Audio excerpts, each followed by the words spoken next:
It's Roy, Chip, Anthony, y'all ready? Southern Soul. I've got this lady that treats me so damn good. So good. And she knows just how to love me right. In every which way she should. Oh yeah. She loves when I give her good sex in the morning. Yes, no, just the way I like it. That's just the way she likes it. But then she disappears like she don't wanna be bothered no more. And I ain't trying to have it. Tell me what's going on.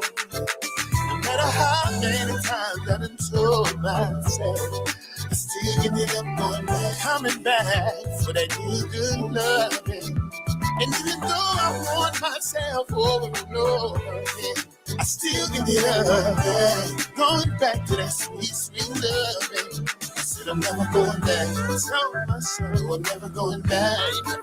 Baby, I'm probably going back, but I can't help myself.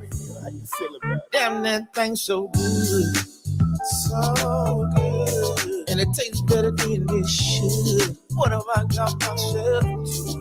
I just can't walk away, so I'm wrong for looking so weak. Yeah, you make me weak. You got that kind of love. I admit it to myself, girl, yes you do. But it's hard to make it hard to love you, and I just can't keep playing myself. No matter how many times I told myself again and again, I keep going back again. Even though I want myself, oh, I keep going back, yo. Said I keep going back, yeah. I ain't never going back. I'm never going back. I'm probably going back. I tell myself I'm probably going back, but I ain't get right back. See, I'm going back. I'm feeling y'all. I'm telling myself I'm in a fool for love. I'm probably going back. I ain't never going back. But I ain't going back. I ain't never right on back again. Somebody should have told me about that comeback love. Be so good to me.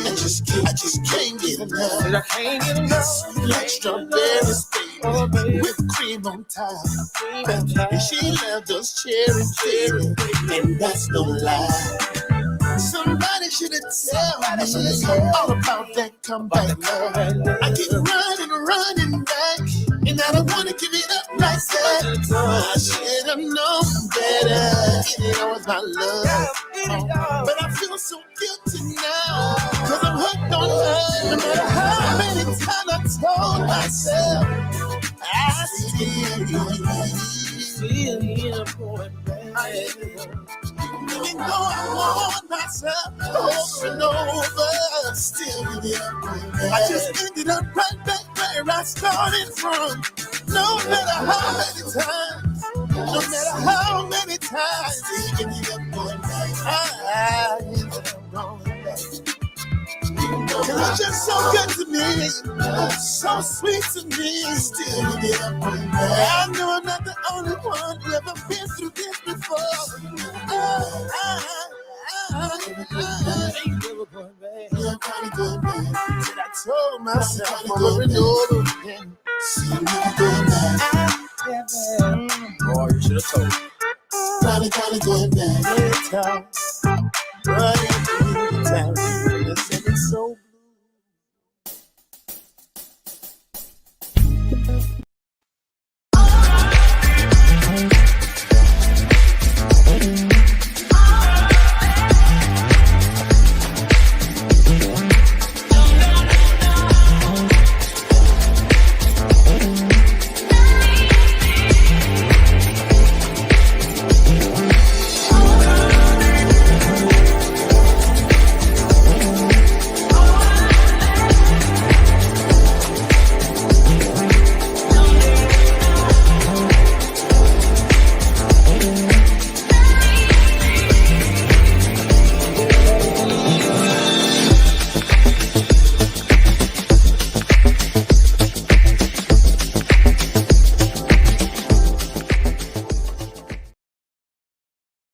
Well, good morning, good morning, good morning, good morning, family. What's going on? What's going on? Good morning. Click like and share. Click like and share. Click like and share.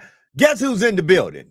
Yours truly, Joe Dupree from 100 BLK, the Black Station. My good friend, brother Fatim, known from WBLS 1075 in New York City. Uh, the open lines. The open lines is coming up this weekend. The open lines, I say it again, the open lines. And keeping it real with Al Sharpton. My good friend, brother Fatim Muhammad is in the building. Yours truly, Joe Dupree. And we are in the building. It is 5 minutes. 5 minutes past that 8 o'clock hour. Phones are ringing, and it could not be no other person but the conduit on the line herself, Shauna Sias. Shauna, how you doing this morning? Good morning, everybody. Brother Fatim, brother Joe. Good morning, my sister. Good morning, Joe. Hey, what's happening, family? So it is Freedom and Fun Friday. I always know that he that the Son has set free is free indeed. I want to start this Friday morning off with a few things. First of all, with heavy hearts, we have lost a great individual who gives us great information, who encourages us as a people, who has always been there. The DMV is in mourning. The world is in mourning. Everyone who knew this man is in mourning as the Black Eagle has transitioned on to the other side. So our prayers, our condolences go out to the family of Joe Madison, friends, followers, listeners. The Black Eagle has put his mic down for the last time, but he over on the other side, broadcasting loud and clear. Had to say that. Going to have Brother Fatim to say a few things about that before I go into a few more other things I need to talk about. Brother Fatim. You're right. And again, we offer our condolences and prayers to the Joe Madison family. I knew his wife. I knew Joe Madison, just like you have met Joe Madison, as you put out on your post last night. He was a mentor to you. I didn't work under him like that. So he was more of a mentor to me in the sense of just being out there doing what he did. He was also known, as you mentioned, the Black Eagle, legendary radio personality and social activist who dedicated his career to addressing pressing human and civil rights issues. Joe Madison activism extended beyond the airwaves. He used his platform to advocate for change, whether it was pushing for anti-lynching legislation, conducting hunger strikes for voting rights, or conducting interviews with high-profile figures to shed light on important issues. One of the issues that he stayed on was the situation that was going on in Darfur. Amen. And in Africa. And back in 2007, my talk show in New York, James Mtume and attorney Bob Pickens, along with myself and a Black media delegation, we flew into Khartoum, Sudan. And then from there, we flew into Darfur, where they were warring. And it was a very dangerous mission, but we were treated differently than the mainstream media because what the folks in Sudan and in Darfur was saying is that the mainstream media, which is the white media, was not getting the story right. At that particular time, we met with President Bashir, where the World Court had a subpoena. They had a warrant for his arrest. He is not the president anymore, but we met with him and we met with different tribal leaders. And we also met with Southern Sudan, which seceded from Sudan after we left Sudan. So the Black Eagle, Joe Madison, dealt with those issues. When he did it, he went into the hunger strike. He came on Reverend Sharpton's show to talk about the importance of what he was doing, taking a stand. So this man, he just didn't talk the talk, he walked the walk.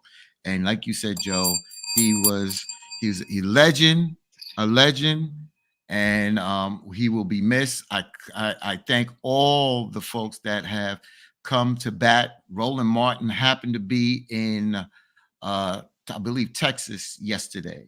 Correct. I don't think it was Chicago. I think it was Texas because there was the installation Reverend Freddie Haynes III moving into Push. And Reverend Sharpton was there. Reverend Jesse Jackson was there. So Reverend Sharpton got a chance to talk about Joe Madison, the Black Eagle, and Roland Martin was on it. And so many people like yourself and myself posting as of yesterday. Fond memories, fond memories. 6 times in my life, I had the opportunity to have great conversation with Mr. Madison. And Mr. Madison said some things that have literally changed my whole outlook toward the platform and these microphones. He said to me a Spider-Man quote, but he said it in a way that it made me feel like it was his quote. He said, you know, with great power comes great responsibility. And he said, we are responsible to always inform our people, not to benefit us, but for the greater good of them, to have the knowledge they need to be able to make the informed decisions they need to make. So family, let's keep the family, the friends, the followers, and those who have listened to Joe Madison on Sirius XM, the Black Eagle, let's keep them all in prayer. And we all too one day must watch the sands of the hourglass run out, and may our work speak for us when that day comes, as his works has spoke for him. It is Black History Month. It is Black History Month. It is the 2nd day of February. And in this Black History Month, look, I want to talk about something that some folks have not been talking about. Shauna must have left. She'll be back. I just want to put out real quick. Yeah, go ahead. I don't like to interrupt you like that, but to me it's important. You mentioned Sirius XM. So Joe Madison passed on prostate cancer. He talked about he was diagnosed with prostate cancer back in 2009. Went into remission, but he mentioned on the air on his Black Eagle program on the Urban View channel 126 on Sirius XM that it had came back and he was taking some time. So they were playing classics or encore shows of Joe Madison. So I just want folks to know that his show aired in the morning and it was on channel 126 Urban View. So if folks wants to tune in, they may want to get some more information. I don't know how they're programming. Karen Hunter is the program director over there at Urban View. So I don't know how their programming is going to go, but I think folks might want more information and I think they should tune in also over there. So I just want to put that out. Big ups to my good friend Karen Hunter doing her thing big over there on the Urban View on Sirius XM 120. It's 126, right? Yes, sir. That's why. So I had a short stint there that I did a few things. So listen, and it was all because of Joe Madison. All because of Joe. Joe said, "Hey, I need you to do this," and I had a lot of respect for that man, as I have many greats. You know, him, Bobby OJ, Clarence Thomas, for those who are radio heads, those names mean. And I had the opportunity to sit at the feet of them, Denise LaSalle, James Superwolf. I've had the opportunity to sit at the feet of some great radio personalities, great managers of radio, especially Black radio. And I'm thankful for that. It is Black History Month, family. It is Black History Month. Know thyself. Know thyself. Many a times we know what they've told us. And in what they have told us, you know about like the Tuskegee Airmen from World War II. But how many of you knew about the Harlem Hellfighters from World War I? If you want to know more about the Harlem Hellfighters, tune in to the History Channel. Robin Roberts will be the narrator as she talks about the Harlem Hellfighters that were in World War I. That you may not have heard about because so many times they tell you about the Tuskegee Airmen, but we've been fighting for a long time. So we want to let you know that there is also another elite group of African-American Black soldiers known as the Harlem Hellfighters. And they did a lot in World War I. To be exact, the Germans gave them that name because they fought so tenaciously in World War I. And on February the 4th on the History Channel, Robin Roberts, our very own Robin Roberts, that graduated from Southeastern University right here in Louisiana, she will be there. She has a whole media complex at Southeastern. that they erected and dedicated and put her name on. It's a beautiful place where you can study mass communications, and she was well deserving that honor. What is Learn the something. history? What is the history, Joe, of why she's doing this? In a sense of what is her connection to either one of those groups? Do you Well, of know? course, her father was a Tuskegee Airman.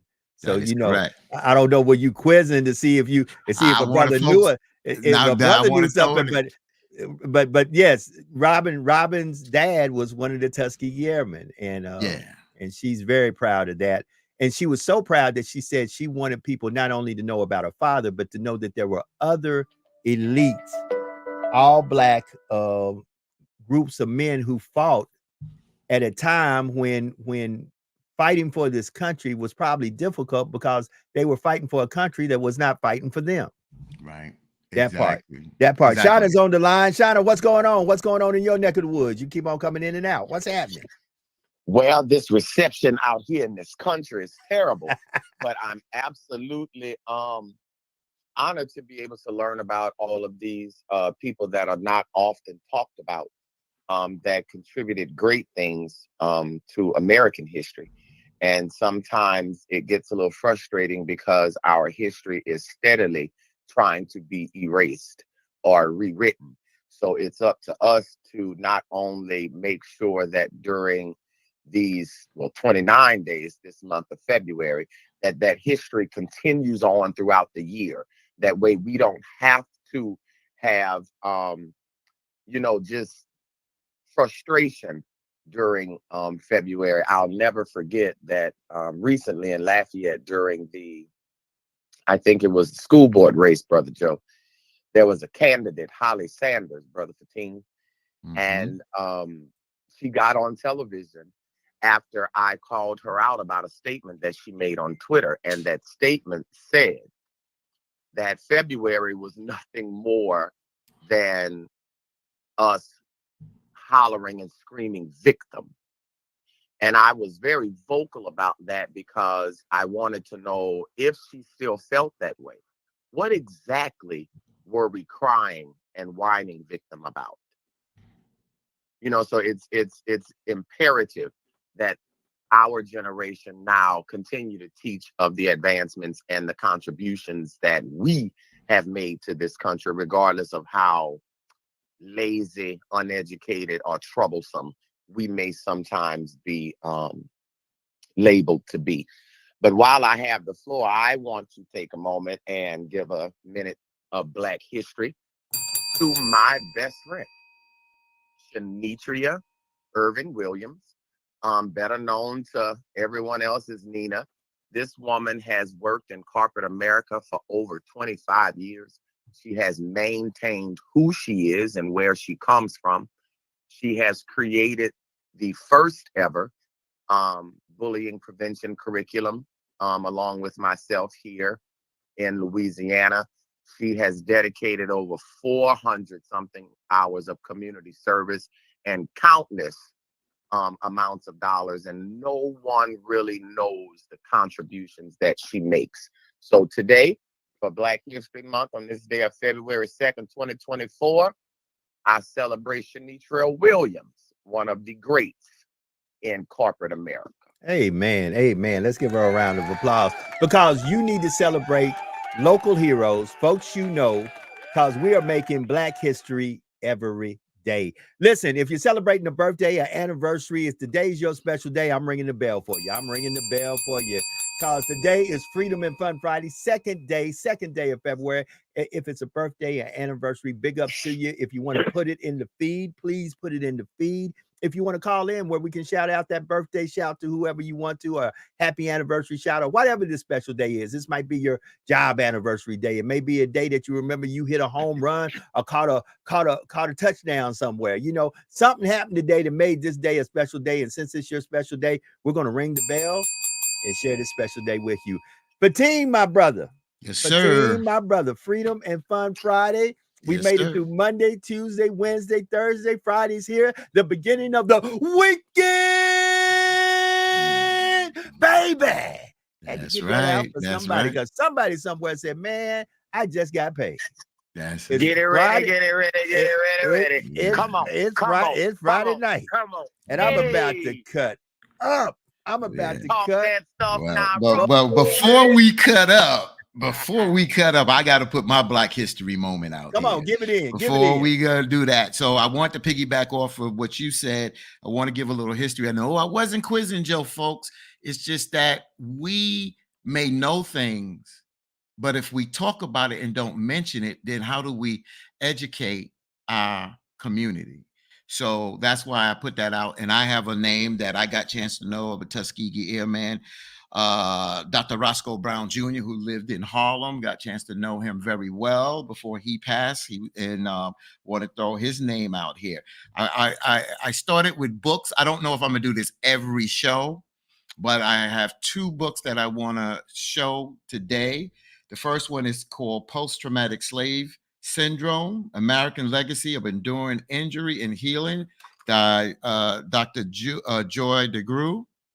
Okay. And Jackson's not here, but I wanted to impress her with, of course, I have numerous Bibles. And this one is the Holy Bible, Haile Selassie's official Rastafarian edition, King James Bible. And what's the difference in this Bible is the books of Enoch, Jubilees, and the Kebra Nagas are also included, all sacred books in the Ethiopian biblical canon. You need to understand that the King James Version of the Bible in Antioch was, honestly, books were taken out for certain reasons. I'm not here to give you a biblical explanation. You got to do your research out there. But the Bible that we use today is not the complete Bible that was there before the King James Version Bible. You need to know that. That's okay. Right. And then on a, I don't want to use a sad note, but history. 25 years ago this Sunday, February 4th, 1999, in New York City, we had one of the worst police shootings that we've ever, especially in our day and time, experienced.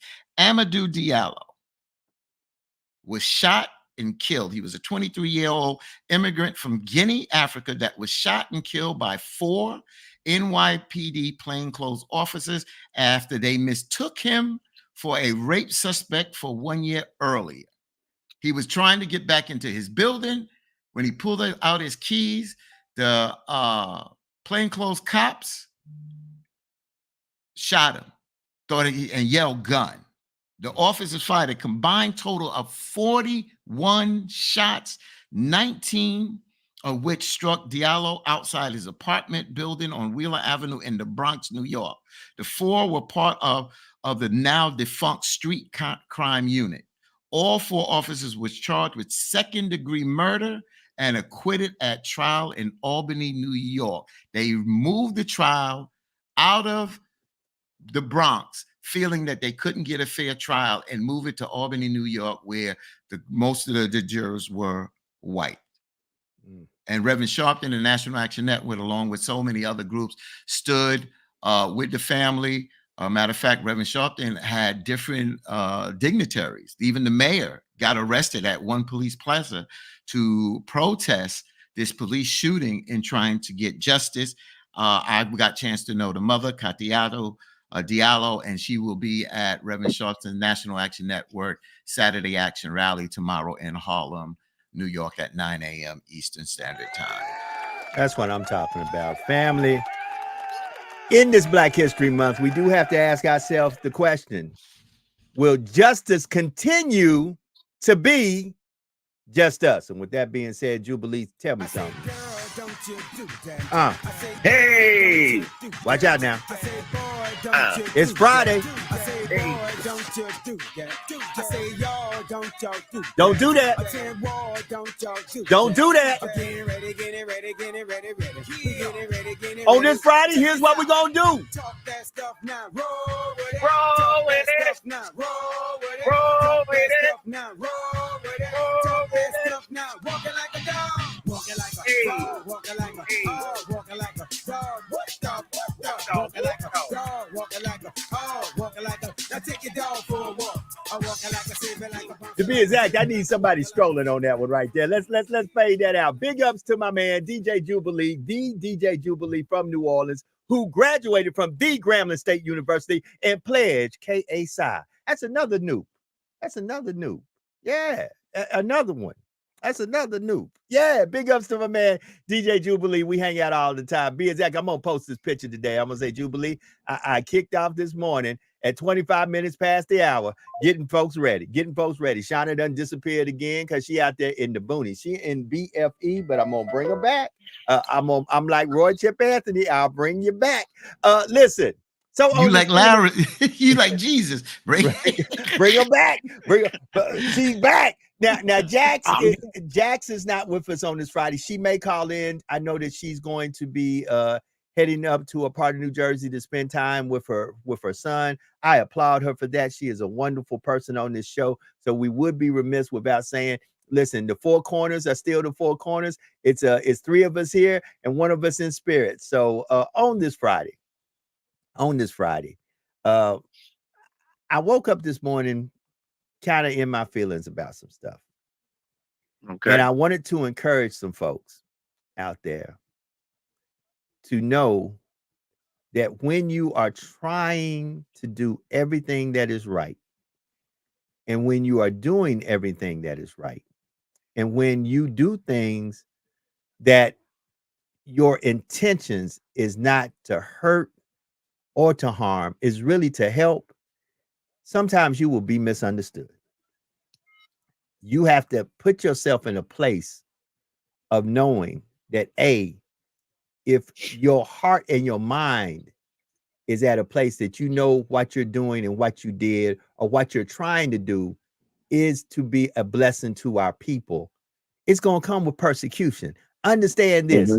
Folk don't want good things to happen unless some folk don't want good things to happen at all unless they can either profit from it or be in the middle of it or have the spotlight shined on them, because it can only happen if they're in the mix.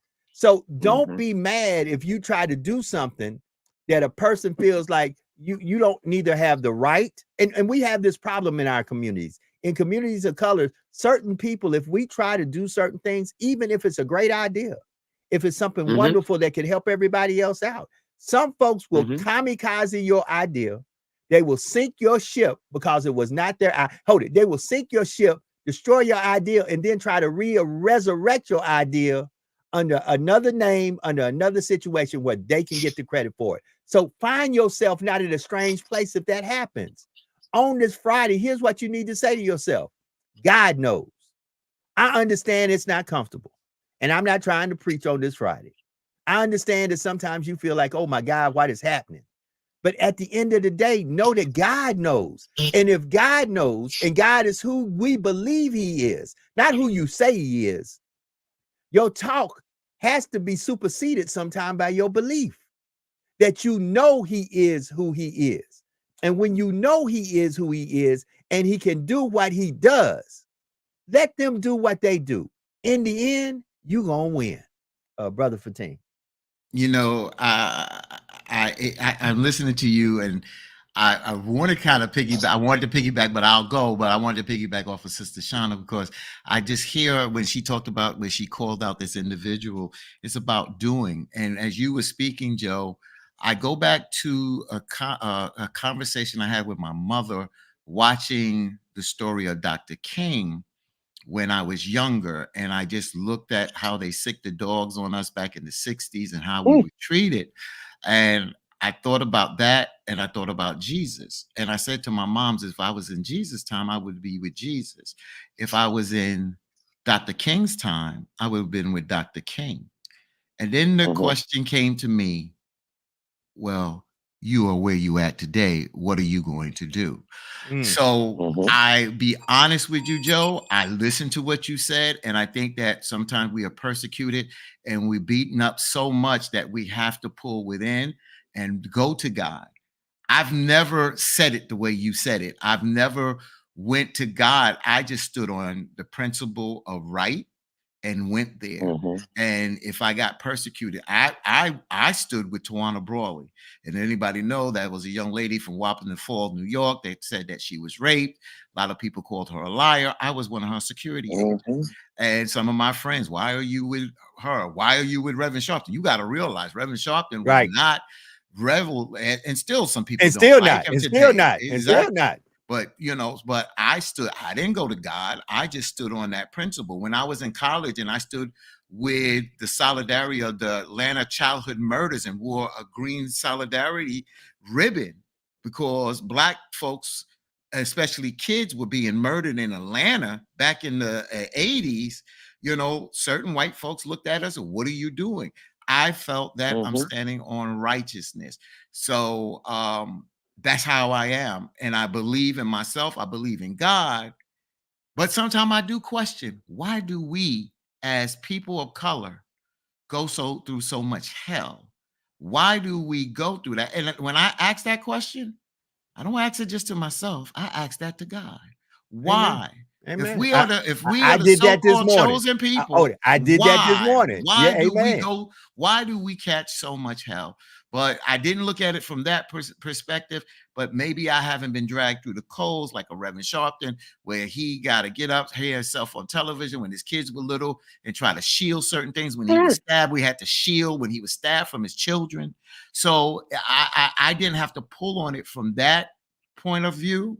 But if I did, of course, I would have easily fell on my knees and call on God to say, I need that strength.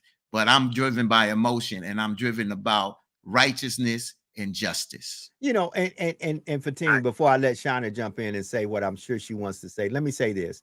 I am thankful that you and I are very good friends. We have walked different paths in life, but we're trying to get to the same destination. That is what's the best for us as a people, to see our people excel, to see our people make it, and to be there to help give them information that they may not have in order to make the informed decisions to have a better life. You and I are both headed to the same destination. We're on different roads. I'm thankful that you haven't been put in a position that God's grace and mercy has given you enough dominion that you haven't had to fall to your knees as many times as I had to fall to my knees, because everybody has a different path trying to get to the same place. And we shouldn't down other people's paths. We should listen, we should appreciate, we should respect, and we should applaud.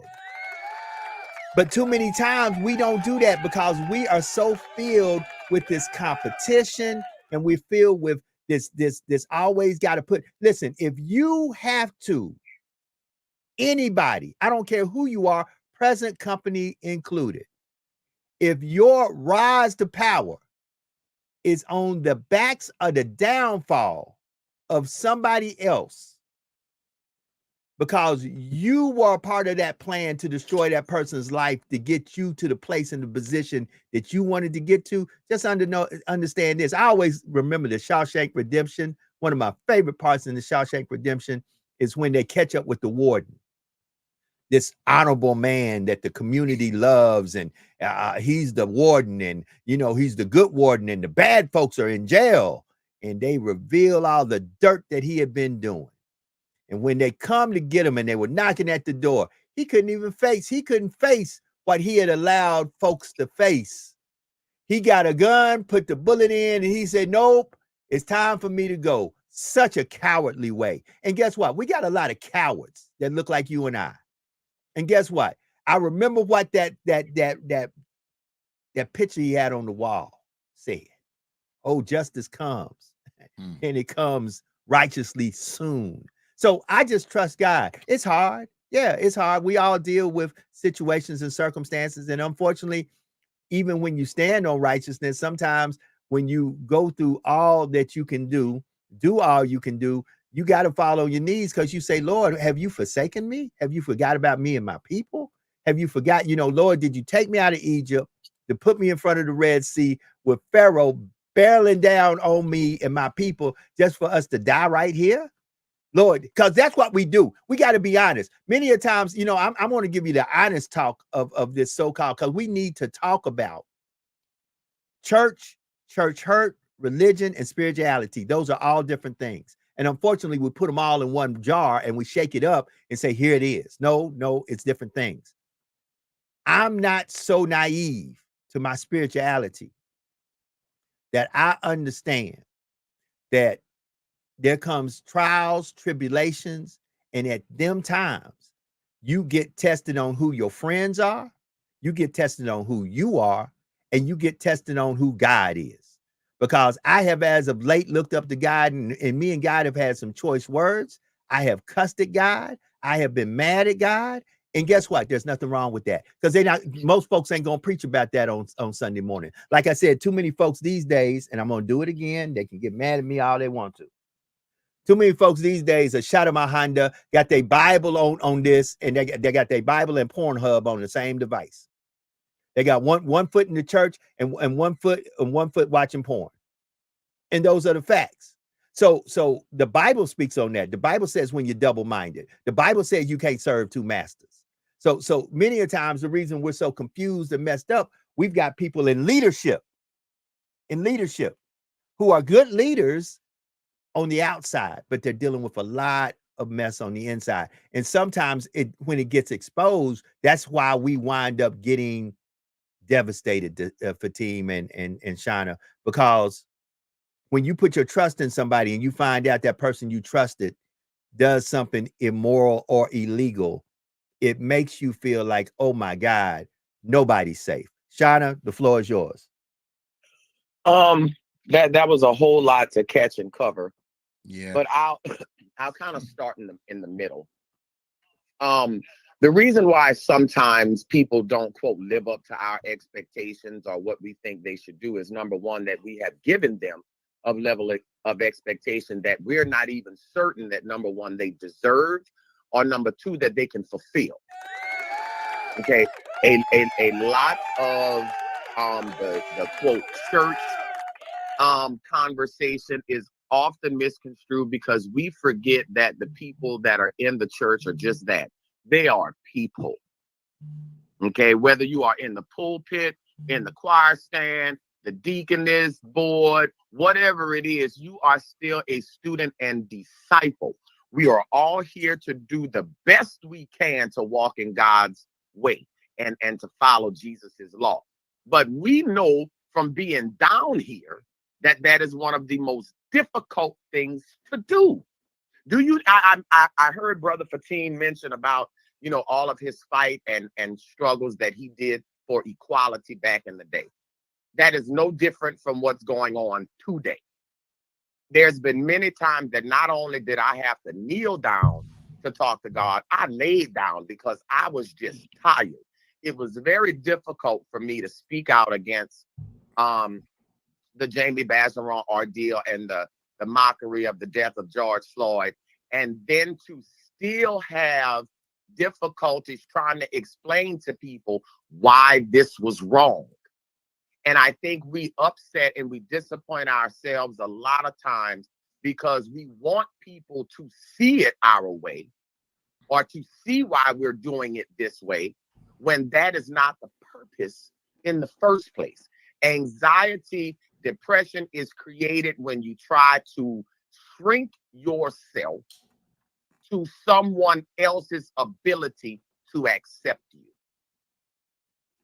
When Dr. Martin Luther King was fighting back then, and Al Sharpton and Jesse Jackson and all of the unmentioned, like my father and my mother, when all of those people were going through that, they were nothing more than rabble-rousing, trouble-making Negroes. That is what they called them. But they continued on their path. Why? Because it was for righteousness. It was for equality. It was for justice. But we get into debates and arguments now as people because the reason that we're doing it, sometimes it's not of God. Just because you say it's of God, because I can tell you this, fighting the way that I have been fighting all of these years, whether I wanted to be in the limelight or not, the reason I continue to fight regardless of the backlash I get is because the intent is that of God. So if your intent is truly that, yeah, you'll have some down days. But God don't make promises like men and don't keep them. He specifically tells you that he will follow you all the days of your life. He will never give you anything you cannot bear. He tells you to speak truth to power, no matter who it offends. You know, and if we're going to move forward as a people, I put God in everything I do because God is in me. I don't have to go to a building to try to look for him. He is not a picture to me. He is my absolute existence. And if that part of us learns how to connect to God, it don't matter what nobody tried. It don't matter what nobody said. Brother Fatin, I haven't worked in 122 days. Not one job, not one penny. But I can assure you, because I have not stopped what God has told me specifically. He sat me down. He said, look, God, I gave you a stroke in January 11 of 2022, and I told your behind what to do. And you went, you got sidetracked by that man you married and all of that. So I'm going to sit you down again. He gave me three. He gave me three. Three strokes could have taken me out. One stroke has taken my friends out. But I didn't get angry with God for that. That was my moment to sit down and say, all right, how much of myself am I inserting into what you told me to do? And when I looked at it, it was every part that I was trying to insert myself that was failing. You cannot build a relationship with God until you know what you bring into God. We like to put on shows and facades and costumes. God don't see that. God doesn't bless who you telling people you are. God deals with the person that you are. Brother Fatin. So couple of things. Sister Shauna said a couple of things, and the first thing I want to say, she moves me to tears at times, and and I say that because last night, Joe, you know, we spoke, and I told you I had my first cousin in my car, and my first cousin mother and my mother were sisters. Amen. And the reason why I say Shauna moves me to tears, because Shauna is my aunt. She embodies the spirit of my aunt through her wisdom. Now, when I use the word conscience, it's a different kind of consciousness, meaning that my aunt had to hustle and bustle and go to work. So she didn't get out there and she couldn't protest or call people out or whatever. She'll call people out if she needed to.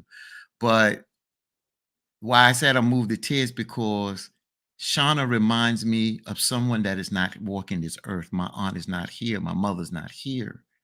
And to know that we still have folks like that, because a lot of times we feel that when our loved ones or those strong people like Harriet Tubman, the ones that are known like that, have left here, we sometimes feel that we have gotten weaker. We don't have those strong people. And when I hear Shauna speak, it just reminds me, and it brings back the memory and the essence of my aunt and those strong women that taught me, because in my family, the women were the strong ones. The second thing Sister Shauna said is it touches me, because she says she was sat down for about 122 days without working. And, you know, she has faith. She believes in God, and she also believes in karma and dealing with the outcome of her actions. And I respect that. But also, we have to put ourselves in a better position that we can help folks that take a stand and sometimes are persecuted. And people know that they can utilize tools, a job, or other things that will back you up. Shauna wasn't backed up. And we got to create vehicles that we can assist our brothers and sisters in those times. I don't know what Sister Shauna, but I know that one thing I've learned from some of my elders, is that they say freedom is not free. When we out here doing the fight, we need money. We need money to survive and do the things that we need. And we got to be able to help our brothers and sisters when they may be going through a down moment. I don't know. Shauna has not said that, but that's what I just wanted to say. And Sister Shauna, again, you are a strong sister, my sister, you know, and you keep pushing on. But, you know, in this short period of time, we got your back, and whatever we can do, we got you, sister. You know, Joe's known you for quite a Thank you, while. brother. I'm just meeting you, my sister. But we have to embrace, we cannot leave our people out there that's taking a stand and fighting the fight for us to be better and just leave them out there in the wilderness. We cannot do that. You know, Amen. and oftentimes I would want to get angry, I would want to get upset, and then I would have that, you know, that wise counsel that I seek from my brother Rod Size, or from my mom or my dad. And my mom always tells me, Buffy, people gonna do two things for sure in life: die and disappoint you. Mm. They will die and they will disappoint you. She said, if you do what you do for the right reasons, God will not let you fall. And if you do fall, there is something that you were supposed to learn in the falling. And I sit comfortably with the fact that all the decisions that I have made, all of the things that I have done in my life, they have not all been good. When you mentioned about dealing with karma, I have. And sometimes that is the hardest thing to realize, that you are going through something because of the choices Amen. and decisions that you made. And I have had that realization, and I had to really realize that, yeah, you hurt some people in your life, sis, and you didn't have it to do. So evaluate the why in that. And usually when you harm people, it's a level of selfishness involved. There's a level of selfishness, something that you don't want them to have or that you want for yourself. And since you can't have it, you're going to make sure that they don't get it. And that's the kind of jealousy, envious, hate that is in a lot of our folks, and that needs to be removed. You know, so I'm not one of the people that just tell all of the good things. You cannot tell all of the good things, nor can you just the bad things and not tell how you played a part in it. Amen. Amen. You must have went to your car. I did. Yeah, she did. Hey, Joe, I'm not going to put you on the spot, but I'm going to put you on the spot, brother. Put me on it. Put it on it. What about you, brother? And you know, how are you, man? I mean, man, how are you, brother? Brother, I'll be transparent. I woke up this morning full blown in tears, full blown upset at the world, full blown knowing that I'm going to be a grandfather in July, and want to be in a position where my grandchild can see me in a place where my grandchild can be proud. You know, and I've been dealing with some things that you know don't feel good, but I know it's for my good. So, you know, we press through it. You know, many a times you see the glory, but you don't know the story. You know, and there comes a time in every man's life that you start asking yourself, God, why is it me? Is it something I'm doing that I continuously go through these things? Or is this a part of the plan to get me to my place of purpose? And understand this, sometimes you don't know. You don't. I really woke up this morning, and for the first time I had a real talk with God, and I said, God, I don't know. Nor do I understand, nor am I happy about what I'm dealing with. However, you did wake me up this morning, and you didn't have to do that. So even though, and sometimes we got to be real with God. Stop playing these games. You know, everybody trying to shout at my Honda, speak in tongues and all this. And a lot of times the reason you're doing it is you want popularity and prosperity. You want the money and you want to look good. You know, when I see these folks talking about God and they dress good, talking about, look at my God, look at my God. Let me tell you something. When you walking with Jesus and God, you're going to catch hell. Now you know, and stop. I need some real prophets to start prophesying and stop prophesying. Say that one more time. Say that one more time. Man, y'all really didn't want it today, but okay. Freedom and Say it Fun one Friday. more time. He that the sun set free is free indeed. I need some of these prophets and prophetess to start prophesying and stop prophesying. I had to say it because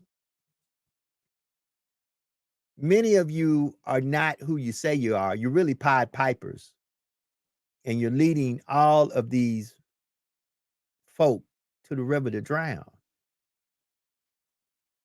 And we got to do better, including myself. That's why when I get on here on my platforms, I let people know that I'm not here to tell you how to think or what to think. I give you a phone number. You can call in, agree to disagree. You know what? And watch this. We're only in our second week. Baby, I tell you, I feel it in my spirit that this thing is about to be something great. So if you ain't calling in now, trust me, you'll be calling in soon. and it's because, and it has, yes, I'm very grateful. I give everything to God. I thank God for everything, but God gave me a dominion over a great deal of stuff. And so because I have that dominion and I know what my gifting is, and I'm thankful for all the gifts that He's given me, it's not of my own accord. It is what He has blessed me with. I didn't ask for it. But we've got to do better. We're going to do a whole week where I'm going to talk about the Black church and Black spirituality and Black religion. There's more than one. Do that with me on here? Yes, sir. Man, I ain't scared, Fatima. I ain't scared. You my friend. And guess what? We'll agree to disagree. But guess what? We're just like the Kelsey brothers. We can be on opposite sides and compete. But we came in brothers, and we're gonna leave out brothers no matter who wins the game. And everybody can't do that. I've always told children, you can compete with somebody. It doesn't mean that you have to hate them. Oh no. And don't think I'm not against the church at all. I tell the truth because when I went to Joe, truth. When I went to church with Joe down there, I fought back tears. I just the man thing in me is the ego. I fought back tears when he got up there and said a prayer for my wife. I had to call her and tell her. And I just, I had to end the call because the lump was coming and I was fighting it. Joe, I just met. And this congregation got up there and prayed for my wife. I was moved. I was moved. Prayer does one of two things. It's either going to bless you or it's going to remind you of why you need a blessing. Amen. I have had people pray on me that I had to look at them and say, can you take your hands off me, please? Some people, you just don't let them pray for you. And I grew up in a household where I was Catholic, but my father was a follower of Minister Louis Farrakhan. So it used to be comical to me back then in my younger days, listening to my mama tell my daddy about Jesus, and then my daddy would answer, I'm not going to go to church until all the sinners leave. So I grew up with both sides. And I can tell you this, although I believe in God Almighty, maker of heaven and earth, all that is seen and unseen, that whole shebang is not because I saw it in a book or somebody told it to me. It's literally because I have fixed my eyes to be able to see it in the world. And everything in every book of that Bible is still happening today. It's still happening today, but a lot of times we are confused about the Bible because we got the wrong people giving us the interpretation of the Bible. And that's why I feel it's very valuable, especially during Black History Month. At the end of Black History Month, we're going to have a deep dive conversation about the role of Black men in today's society. and I said it. And folk, and and it might not be a popular show because these days and times it seems to be everybody wants to talk about what's going on with the women. And that's why I have two powerful women that is a part of this platform, because we all need to hear everyone's point of view. But once again, I'm at a point in my life that I make it crystal clear. The body can never be right if the head is not right. If your head's not right, Yes, your sir. body will never be right. So we're going to deep dive at the end of this month to have a conversation exclusively about Black men and about the issues that Black men face, and how do we fix these issues amongst ourselves that we become better for one another and better in this thing called life and society. Now, before And that, you also have a show on how men should be treating women. We need a show on that. That's part of that's going to be a part. That's going to be a part of that. That's going to be a part of the week. Now, and here's what we're going to do. We're gonna. A lot of folks have been dropped, and that's why we're going to talk this week before that about the Black church, Black spirituality, and Black religion. Here's why. A lot of folks done been through church hurt. See, church, not only church hurt, church abandonment. So we need to have these uncomfortable conversations, and I'm going to be bringing on pastors, imams, folks from different sectors of our community who speak about spirituality in different ways. And once again, just because we're all trying to go to the same destination and we're on different roads doesn't mean that we're on the wrong road. And we got to stop that. We even do that amongst the evangelicals. The evangelicals that are Catholic don't agree with the evangelicals that are Baptist, Methodist, that are Church of God in Christ. Even within those who are trying to preach and teach the same thing, they have different disagreements and different doctrines. But we all got to learn how to get along. I'm not saying what you're saying is wrong. It's your path to get to the destination you're trying to get to. I can drive right now to New York. I will take a totally different road and path than Brother Fatim. Because of our starting points. We're going to get to the same destination. If this brother says, man, meet me in New York, I'll say, give me the address. If I take off today and he take off today, we both going to get to the destination, but we're not going to be on the same road. Our roads might intersect. We might wind up on the same road, but because of our starting point, we're not going to be on the same road. We may be at some point, though. Right. In family, it doesn't mean he took the wrong way or I took the wrong way. It means we need to focus on the destination, not the starting point. Right. And too many times we don't do that. Right. Brother Fatim. Yeah. And I think I'm okay. I'm getting better. I wake up every morning and I have to remind myself, no matter what it looks like, no matter what I heard, no matter what phone call I get, God is still in control and he has the final word. And at the end of my life, the victory belongs to Jesus. Brother Fatim. And real quick, and one of the things that I don't want us to fall into the trap, because a lot of times we say we don't control our image in what we do out here. And one of the things that gets a lot of folks, especially young kids, mad and upset and disappointed and discouraged is that we do a lot of focusing on the young folks of this, the young folks of that. And there are some young folks that are not doing right, and we need to try to get them back on the right path.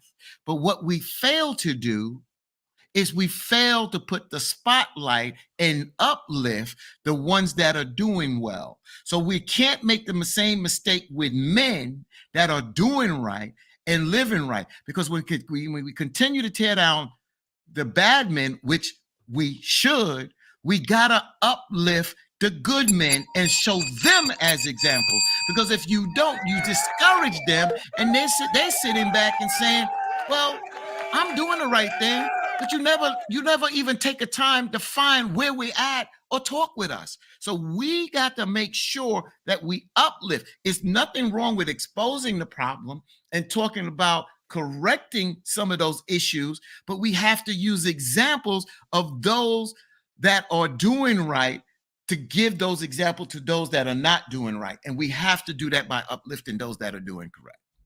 Sister Shauna, are you still there? She may not be there. Hold on. Put it on. Oh, she's not there. She probably lost signal again. So Okay. she'll be back. We will resurrect her again. I promise you. You know, Mhm. that's a very good point for team. And you know, it's times like this, I really want Sister Jax, but I highly respect that she once again is doing what she does so well.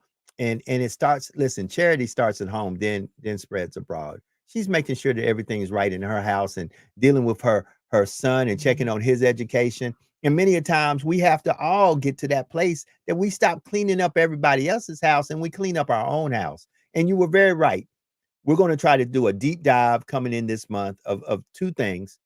At the end of the month, we're definitely going to deal that last week of the month exclusively on men issues and how can we be better men? How can we be better Black men for ourselves, for our house, for our family, for our street, for our community, for our city, our state, this country, and this world? We're going to take a deep dive. Before that, we're going to have conversations about Black spirituality, the Black church, Black religion. We're going to talk about church hurt. We're going to talk about good things the church has done and is doing. I'm not only here to tell you the bad and the ugly. I'm here to talk about the good also, because there are a lot of great things that are happening all throughout this nation with Black clergymen and clergywomen and people in various religions and spiritualities that is uplifting and helping communities and helping our people. And my question is, how can we not begin to talk about it, figure out ways to not only talk about it, but duplicate it and mimic it in other communities that are maybe lacking in these areas where we can all win, Brother Patine. Well, you know, I think we kind of exhausted this topic because we're talking about what we're going to do. So we already Right. told folks what we're going to do. But I want to say to you real quick, and this is dealing with news, and it's good news. Good news. The question is, has it trickled down to our communities? And what I'm saying is, today's job report for the month of January, the U.S. economy added a stunning 353,000 jobs last month, far more than expected for 176,500, pushing up all three major indexes this morning. Now, if you take a look at the economy is doing well. You heard that last year we was headed to a recession. Correct. We see that the interest rates will continue to be risen to try to cut inflation. But now the Feds this week decided we're not going to raise, and now they're looking to possibly cut in the future. If you look at the major unemployment rates of major working groups, Black unemployment is 5.3%, white is 3.4%, adult women 3.2%, adult men 3.6%, Hispanics 5.0%, teenagers 10.6%, and Asians 2.9%. Now, those are statistics, but I wanted to say, since we're all across this country, Joe, how is the employment and how is it in your communities, your city, town, parish?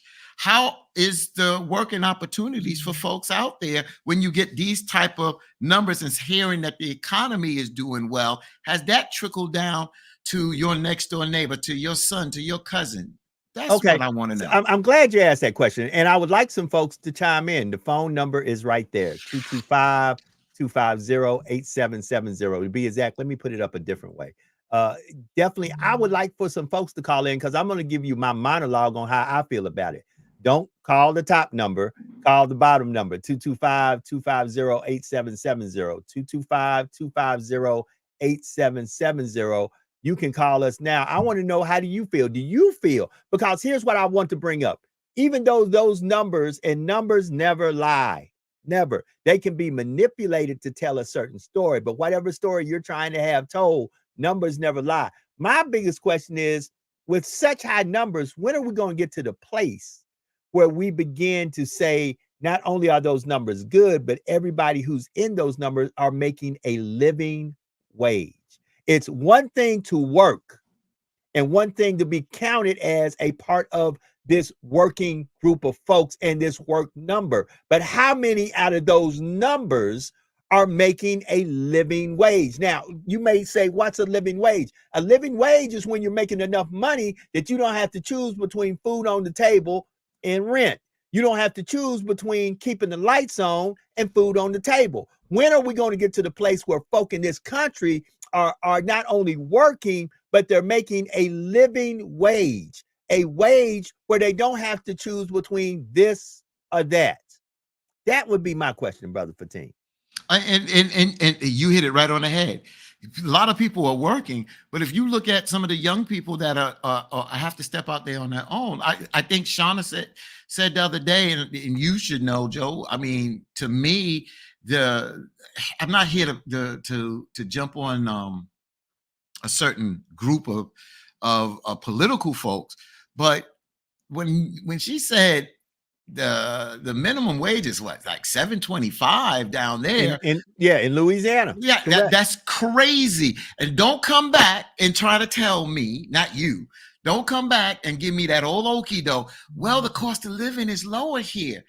Don't give me that, because food is the same pretty much across the country. Food that is part, the same across the country. That part.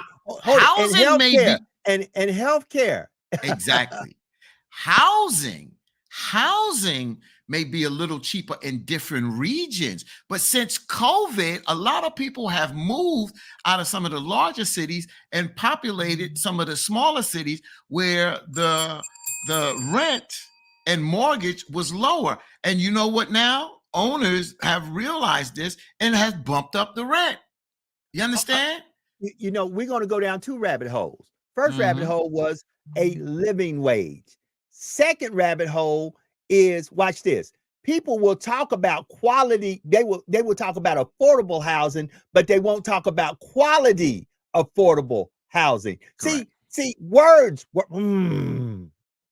That's why I said we need some prophets and some prophetess to start prophesying and stop prophet-lying, because words carry weight. We always try to say, oh no, a word or a title doesn't carry weight and blah, blah, blah. Oh, but words and titles carry weight, because there's a difference between minimum wage and a living wage. There's a difference between affordable housing and quality affordable housing. Because if I showed you what some folks would say is affordable housing, it might be, quote unquote, a shotgun house, or a house that you wouldn't let your dog sleep in. We've got to understand the weight of words, how we use words, and stop trying to be tricksters of words to make folk feel like we either A, intelligent, or either B, we're not the guilty party. You know, I am so sick and tired of being sick and tired. I am so disgusted, sometimes even with myself, to say, Joe, you should be in a position today that you can help folk, that you can help folk monetarily, that you can help folks socially, that you can help folks spiritually. You should be in a better place. But once again, the reason a lot of us are not in the place that we are in is because of the choices we have made. Now, watch this. Sometimes that choice was the right choice, because you didn't sell nobody out to get into a place or a position of power to supposedly help everybody when you're only helping a few. We've got to do better.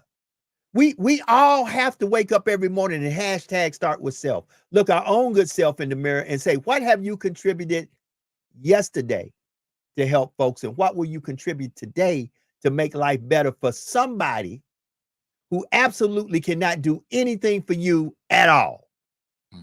Brother Fatim. Yeah, and we have to be real about this. I mean, we're not trying to reinvent the wheel, even though I'll be honest with you, that might be the best thing, but that means that we would have to crash this system and rebuild this system. Capitalism is not gonna work, honestly, for the downtrodden folks. It's just not. It's not. And it looks like, where the downtrodden, the folks that are in poverty, under poverty, need assistance. And the way they're looked at is that they need a handout. They can go out there and get a job. But yeah, they can go out there and get a job, but sometimes you need assistance. I've always said this before, Joe. And, to me, it just was very simple. A lot of times we help the folks that don't have. And I agree with that. But then those folks in the middle that they want to call the middle class, or a couple of paychecks away from those that are in poverty, those that are homeless. We have a couple of ways. So I said, instead of just helping the folks that are in poverty, why don't you help the folks in the middle? Because you help the folks in the middle, help lift us up where we can also reach back while you helping them and pick them up. But because we said it before, Fatim, and let's just be very honest about it. There is profit in our pain, our problem, and us being impoverished. There It's are capitalism. folks, right. There are folks right now who are literally profiting off of the hood being the hood. Correct. They don't need the hood to change. Oh, they'll talk that they want it to change. They'll make you feel like they want it to change. But the truth of it is, if the hood change, all of a sudden one of their income streams diminish. Oh, yeah, if the hood changed, then the pipeline to the jail system, it decreases. You got to realize that's a big business when you're putting in these jails. That's a wax, I mean, food. Come on. That's an industry that if we change the inner city and stop that pipeline to just the jailhouse and make that pipeline to the schoolhouse, we are going to hurt a lot of folks' income, a lot of folks that don't look like us. I'm going to show you something I saw last night. Yes, sir. I'm trying to get to it. Here it is. I'm going to ask you a question. Mm-hmm. I want you to see this on the screen. Let me put it up there. Oh, what do all these companies have in common? Well, McDonald's, Costco's, Domino's, Burger King, Ballpark Frank. All seem like it's all, to me, it's like it's all food. Sam's Club, Target, Jimmy Dean. Goods is just a place where we go and purchase goods. Walmart, Kroger. And all of them, to me, I wonder what they do to put back into the community, but I'm reaching now. Okay. Let me tell you what they all have in common. This is going to mess your head up. This is going to mess your head up. They all invest into the prison system. Oh. And they use incarcerated people for labor. Mm-hmm. Mm-hmm. So the states as well. Oh, right. So understand, people will profit off of your pain, your problems, and your poverty. That's what I wanted folks to know. I wanted folks to really know that. Shauna's back on the line. Hey, Shauna, how you doing? You in a place where you can hear us now? Yes, I'm a little better, and I chimed in at the right time. Profiting off of people's pain has been the reason that America was created, sir. Amen. There you go. Capitalism. Hold it. But this is a good thing to talk about it on the so-called Black History Month. Because and here's the reason. Understand, Carter G. Woodson asked for this month. He asked for this month. I know it's the shortest month in the year, but Carter G. Woodson asked for this month. The reason I call it the so-called Black History Month is because every day should be Black History Month. The contribution that we have made to this country should be celebrated 24/7, 365. To be exact, we should give it an extra hour and an extra day instead of us trying to ban it out of schools, ban it out of places to actually make it seem like it didn't exist. The craziest thing, this morning I heard a local story, and I'm gonna let you talk, Shauna. I heard a local story where they got $1 million grant in Vermilion Parish in order to uphold and teach Creole and Cajun and French culture in the school. They got $1 million grant to teach Creole, Cajun, and French culture in school, while we cannot even get on Black History. On Black History Month, we cannot even get in a local library a Black History display. Sister Shauna, the floor is yours. I'm going to. I chuckled a bit because my best friend Shanitra and I and my brother just talked about this the other day. I used to get upset, and mad, you know, especially with the recent banning of a whole lot of books, and you know, not trying to. Black history has absolutely been taken out of the schools, but I want us to get to a different area, and I think Brother Fatin is going to understand where I'm going with this. I said it on a previous podcast that all of the greats back then that fought to sit at that counter, that got spat on, burned with coffee and grits, and arrested to get to the table, to get to the food, and they ain't got nothing but salt and pepper on them. We don't want the food. Therefore, why are we still fighting to be included into, put our history into their classroom when we have the absolute capabilities of creating an environment where we can cultivate our own history? Ring Why that are bell, we still Joe. fighting to get tables?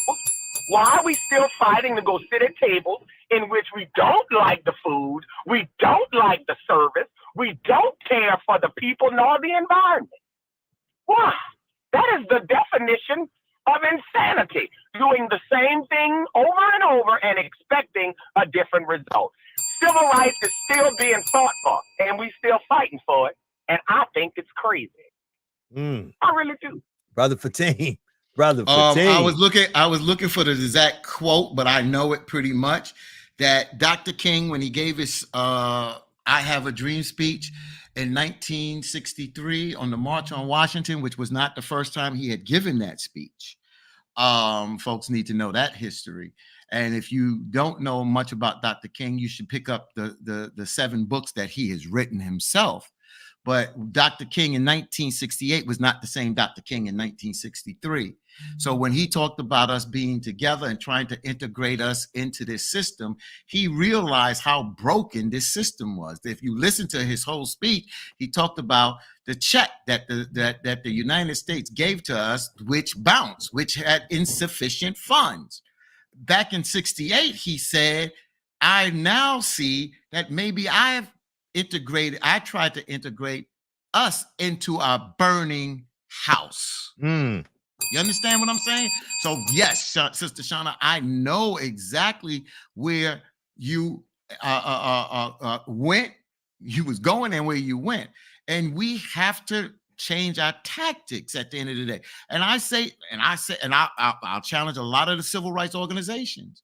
You can't do what you did in the 60s to a 60s problem to do that the same kind of antidote to deal with a 21st century problem. Woo, say that again.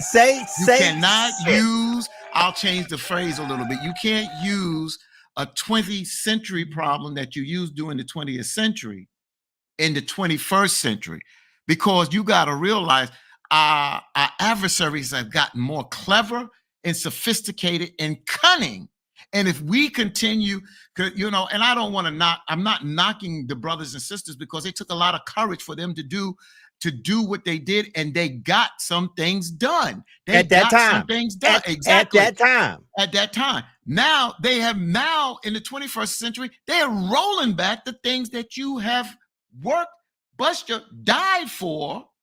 And that's why I said, if I go to any civil rights or any group that say I shall overcome and sing that like you're doing something, say that. I'm not dealing with that. Hold it. And that's the point. I say it constantly. If we do not evolve, we will become extinct. What we're doing is we see something, it sounds good.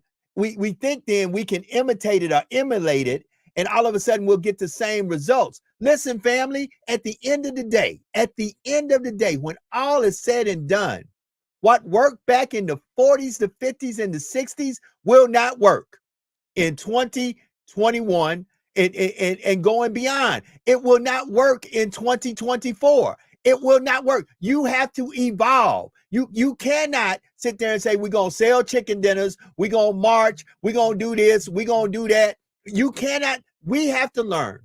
We have to learn to use. It's almost like, go ahead. We have to learn to use our economic power.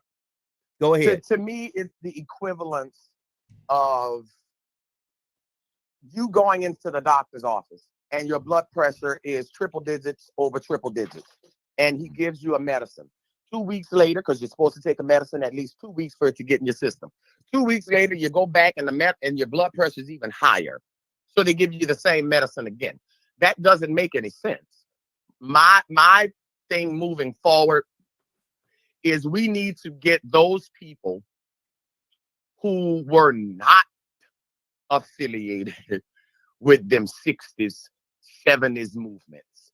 Those people started fighting for a different reason than us.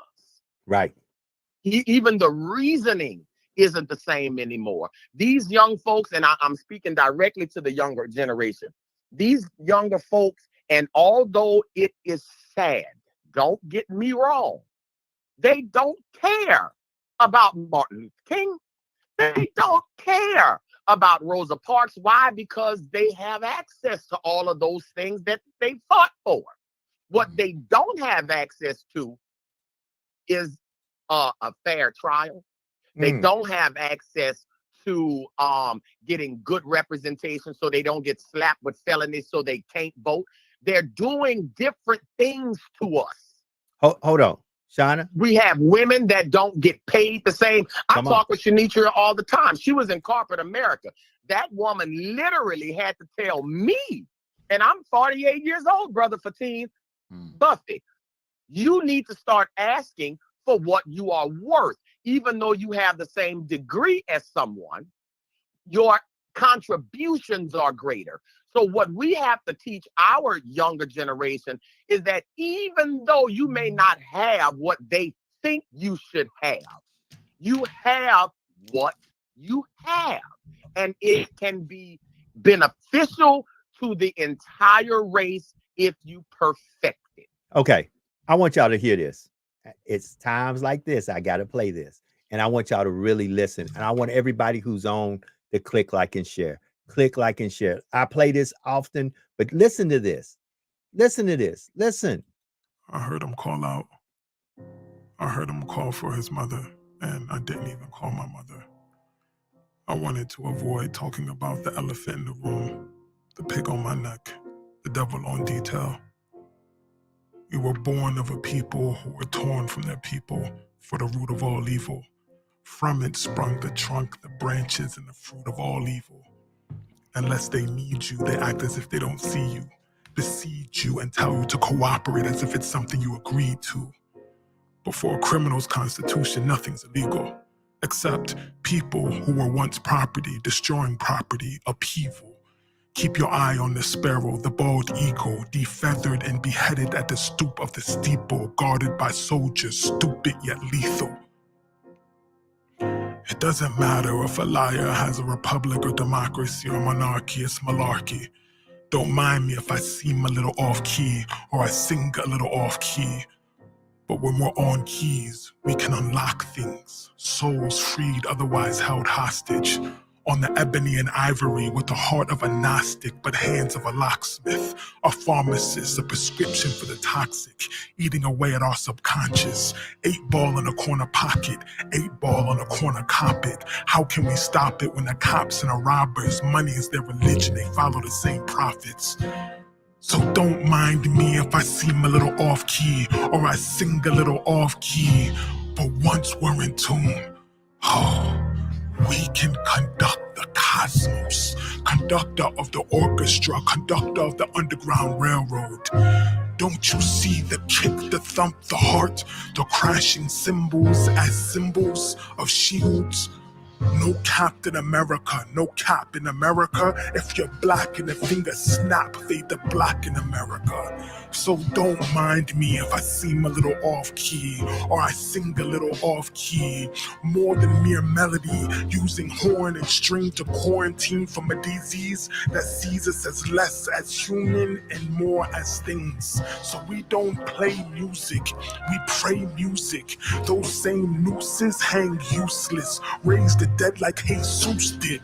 We don't play music, we pray music. Vivid, lucid dreams let loose in the pure hearts with divine acoustics. We lay blueprints at the blue note. I come from a people transmuted, transformed by song. Until the musicians are translucent, until you see through them and see through this and bear witness to the oneness that from nothingness brought forth all of existence. So don't mind me if I seem a little off key or I sing a little off key. It's more than mere melody. I'm in tune. We're in tune.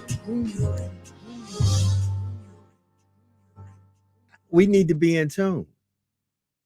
Don't mind me if I'm a little bit off key.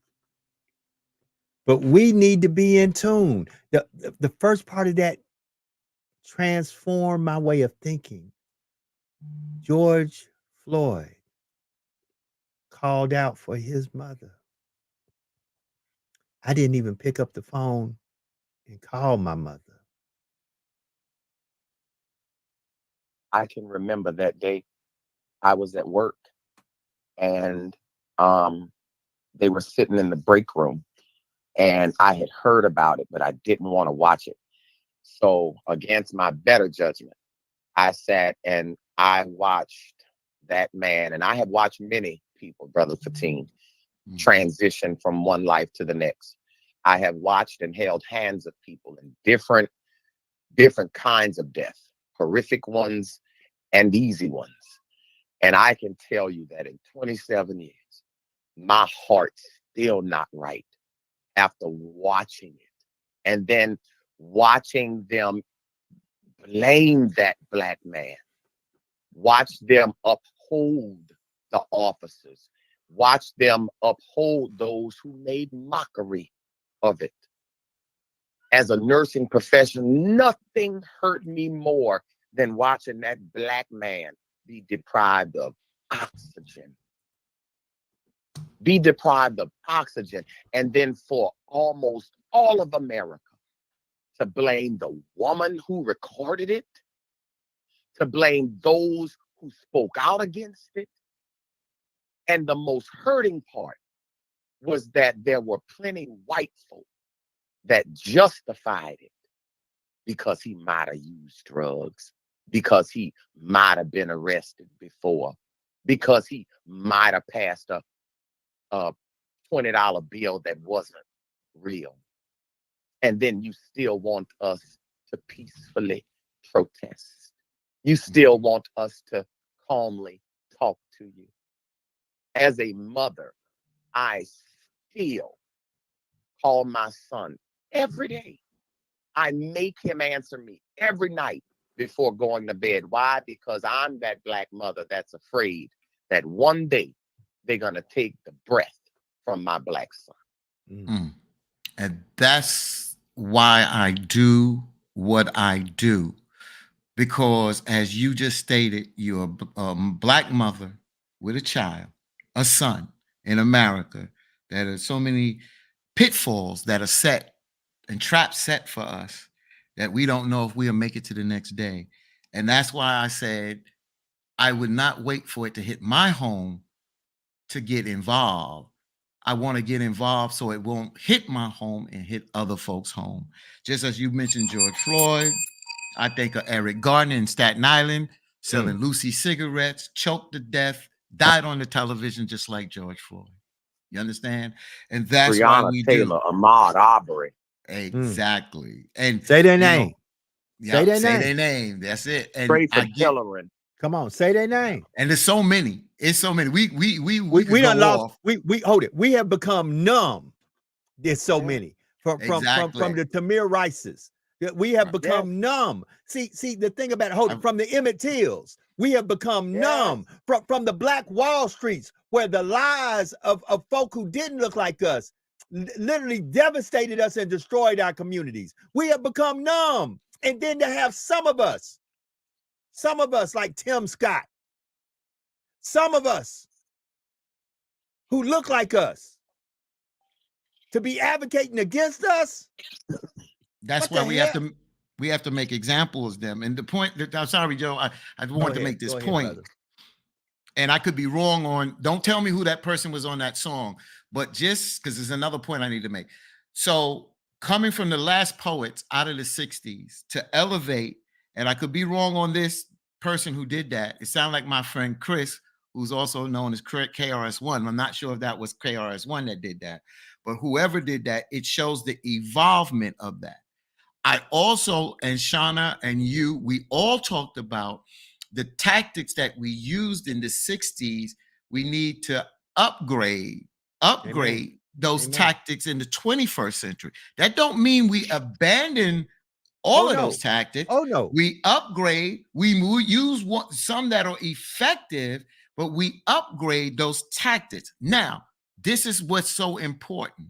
They're trying to take our books out of our schools, out of our libraries, but that means they also take out our programming or for television, and they give us Tubi, they give us all these things to watch, all these kind of movies and fill our minds. The television shows are not conscious. At least when you go back in the 70s and the 80s, we had conscious or more thinking type shows, even white shows. Star Trek dealt with racism.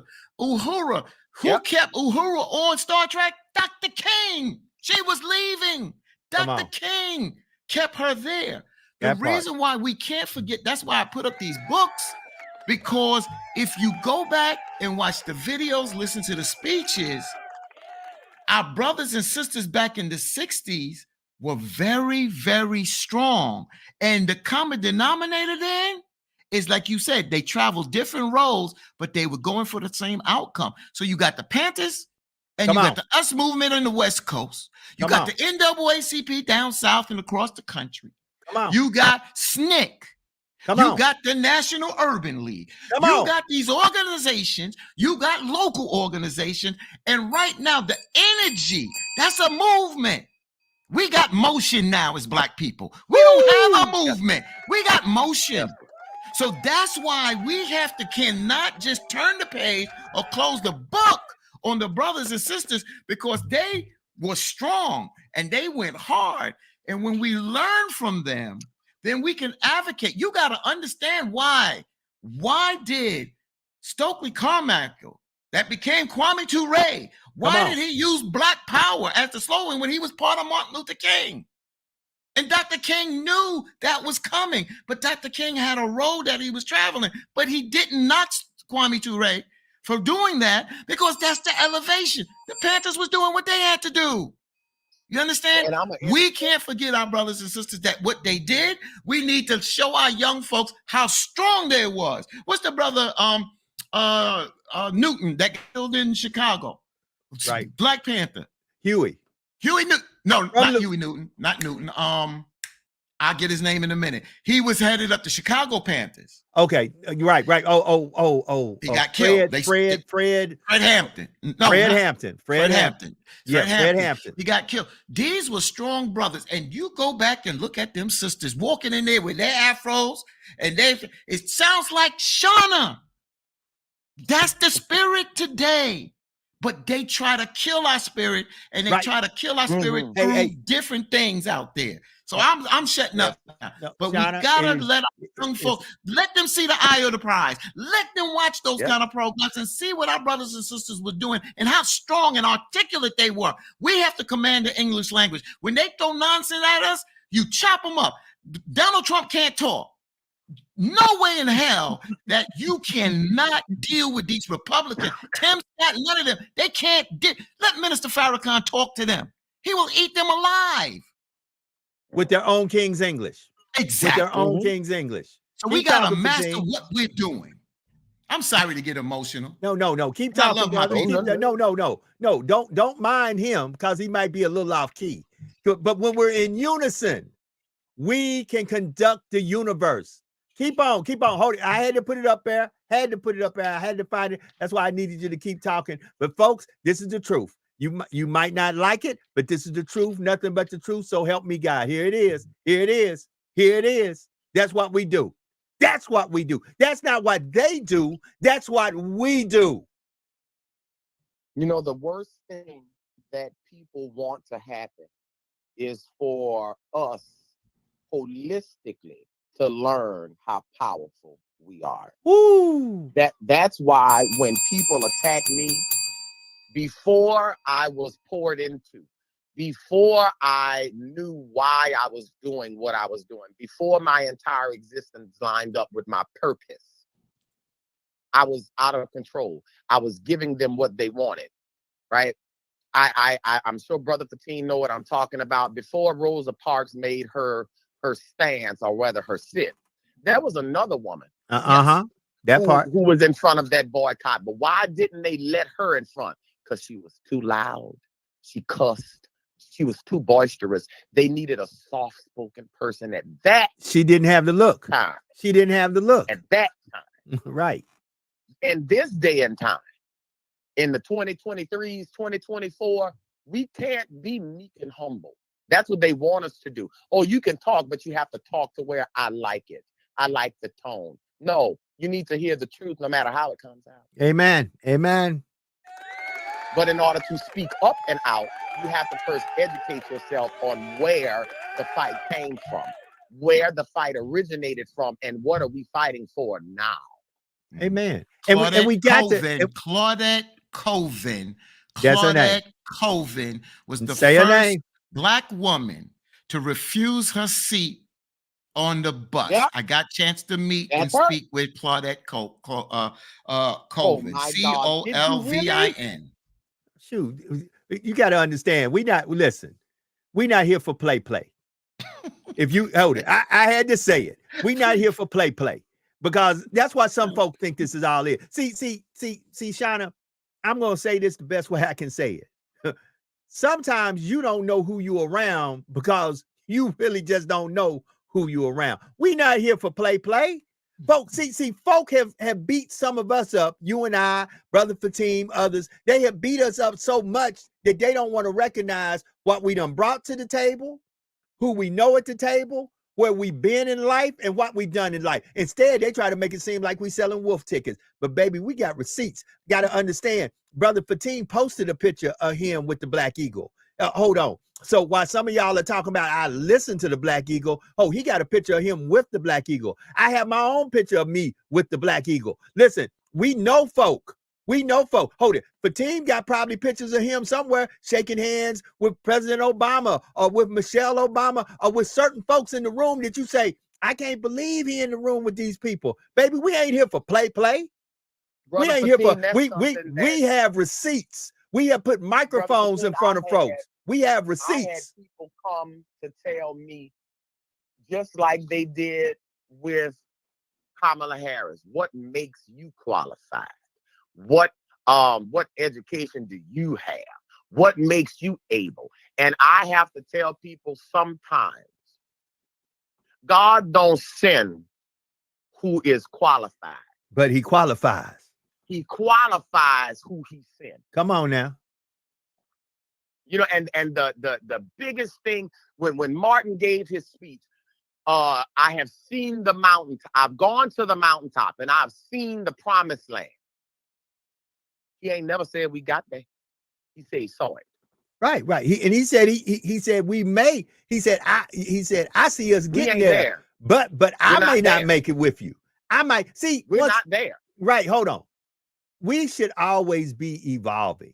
This promised land that Dr. King talked about should be always an evolution because we can always do better. See, some of us have got happy selling us out for living in the suburbs, living in a certain house, working a certain job, driving a certain car, hanging with certain folks, and being able to walk in certain rooms. We have literally sold out our people to do that. Right. Guess what? Exactly. And that is what we don't want to talk about, because now we're starting to expose some folks that are outstanding citizens, folk that we put in high esteem, and we celebrate. Hold it. There are folks, like Shauna said, and I hate us to go back to this one, but I'm just going to throw it out there, and please, let's not go down this rabbit hole. There are folks out there that we done put in high esteem, high places, that are child molesters that you don't know about yet, that are liars, womanizers, abusers. They are men abusers and women abusers. There's women out there beating the hell out of men. Yes, sir. Yeah. There are folk out there doing all kind of malice and all kind of mess, but we done put them on a pedestal because they have given the projection that they're concerned about us in the community. And maybe they are, but that doesn't mean they don't have improprieties. And once again, I keep telling folk, and I say it for a reason, everybody's got secrets until they get caught. Exactly. Let me ask Shauna. I want to ask Shauna something. Shauna, go ahead, brother. Are you an RN? Am I what? RN nurse. Oh, I'm an LPN. She's an LPN. LPN.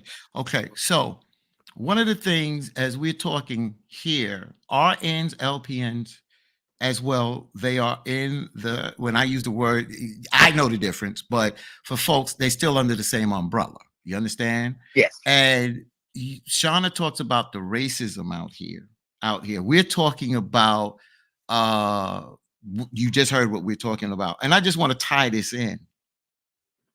Shauna says she's been out of work for 122 days. And a lot of folks don't realize that Black nurses are discriminated.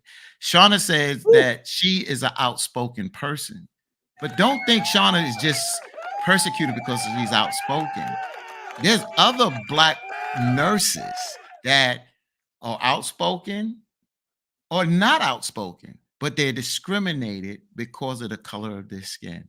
90% of Black nurses reported having seen or experienced racism or discrimination from patients. 72% have seen or experienced it from colleagues.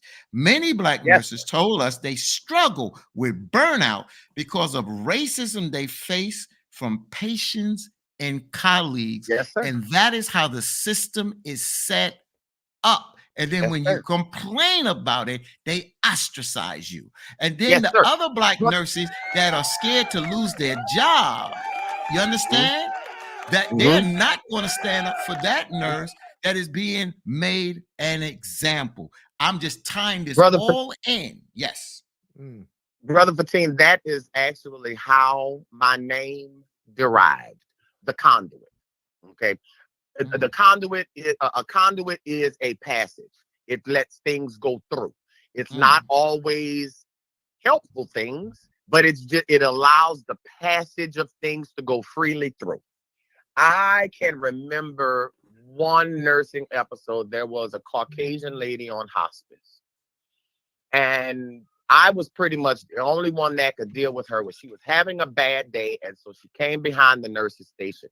Not supposed to be there, but she came anyway. So they was like, Shauna, can you get her to calm down? So I sat in front of this lady in my chair while she's in her wheelchair, and I started praying the Our Father. Brother Patine, before I could get to thy kingdom come, I heard, right in my face. Right in my face. I looked at this lady and I turned to my colleague. I said, I need for you to remove this thing from this desk before I lose my license. Okay. I took that for $16.50. $16.50 an hour. That was my pay. In addition to that, I had great insurance, because that's usually why nurses get certain jobs. We're going to be burnt out, but we can still provide for our families. So we have great insurance. I'm right now, and it's not 122 days, it's 112 days from something that I could have avoided if I was allowed to take off a day of work to go use the great insurance.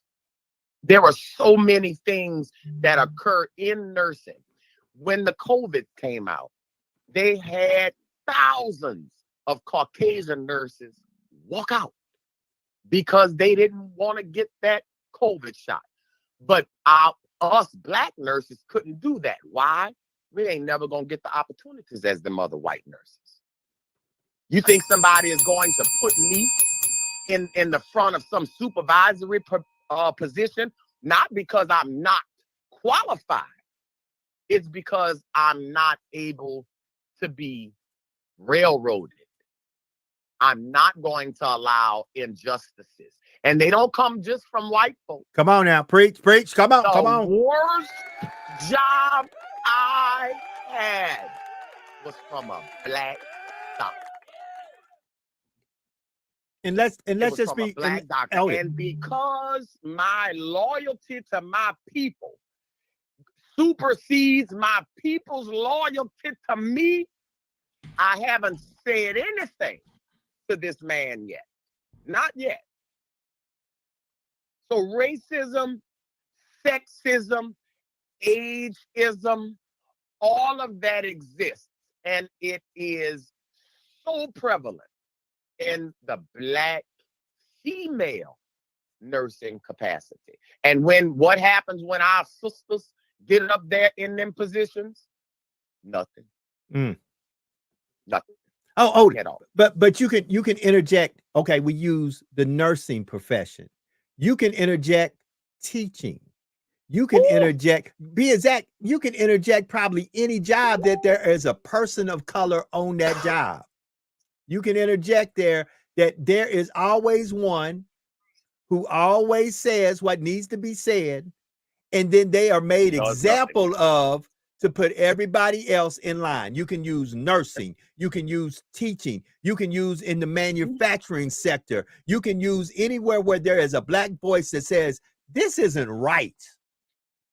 And then all of a sudden they are ostracized and made an example of, sometimes by their own folk. Like she said, sometimes it ain't just the white folks. It is our own folks who, because you haven't lined up to the agenda of what they have laid forth, that all of a sudden now you're ostracized by your own people, because we also have some classism and some sexism and some isms in our own black communities. Where if I ain't the HNIC, if I ain't the captain of the ship, F it. I had a black supervisor just last year tell me, and I can say these things because I don't work for nobody. I had a black supervisor, a female, called me in the office. They had just hired me as a nursing supervisor to get the floor of the clinic going, make sure the wait time for the patients wasn't very long, all of that lovely stuff. This black woman called me into her office. She said, look, Shauna, I need you to be my bitch. Excuse me? I said, I'm sorry. Can you repeat that? She said, I need you to be my little bitch for a little minute. That way I can get this office under control. And I looked at her and I said, you don't have to belittle people to get your office under control. I said, maybe that's the reason your office functions the way that it does. Needless to say, I didn't stay there 30 days. I worked in a jailhouse where I had sergeants, lieutenants, nursing supervisors thought that I was going to allow the mistreatment of an inmate just because of what they did. I'm not there to care for what they did. I'm there to care for them. And that's what's missing, not only in nursing, but in people. I don't have a right to mistreat you, even if you mistreated me. If you're in a professional capacity, if you're in a caregiver capacity, we don't have the right to do that. Our job as nurses, doctors, all of that. Does anybody on here know the difference between a nurse and a doctor besides their education? Anybody? The difference between a nurse and a doctor. A doctor can write prescriptions and a nurse can't. A doctor treats diseases. A nurse treats people. Patients, right, with diseases. Correct. That is the difference. That's why your doctor not gonna sit in there with you all that time. That's your nurse job. But you see, when someone like me comes in, because I was an educator, I taught medical assistants. When an educator comes in and they try to give you all the information, that's when you get ostracized. They only want you with the information that they need you to know so they can benefit. You understand? When you, and I'm only speaking for nurses because this is my thing. When you are in the nursing profession, you're supposed to take orders from doctors, but you're not supposed to administer orders to patients that you know will harm them. And that's where the disconnect comes even in life. Just because somebody told you to do it, if you know that it will hurt, you don't have to do it. But I'm here to tell you, They'll do it. You get that kind of courage. When you get that kind of courage, like the courage I have, it comes with a price. Heavy price. It comes with a price. And sometimes that price is your ability to survive. Sometimes that price is your ability to keep your lights on, but you do it anyway. Because that separates me from them poverty pimps. That separates me from them people doing it for clout. That separates me from the people doing it for likes, shares, and to get your name out there and to be on the news. The reason I do it is because it's the right thing to do. I got integrity on and off camera, on and off the phone, in and outside of my house. My entire life is around that. Why? Because I done got my karma. And I ain't like it. Brother Fatim, it is. I'm not picking that mic up. She done dropped. I'm not picking that up. You crazy? That mic too high. Hold it. It's 9 minutes. 9 minutes to the top of the hour. We're about to bring this thing in 9 minutes to a close, but we've had some very engaging conversation on this Freedom and Fun Friday. And all I can say is, hey, he that the sun sets free is free indeed. It's free indeed. I put out the bait and Shauna surely bit it. Hey, Shauna gonna do her thing. So, Sister Shauna, you got some closing words for us as we go into this weekend? Come on.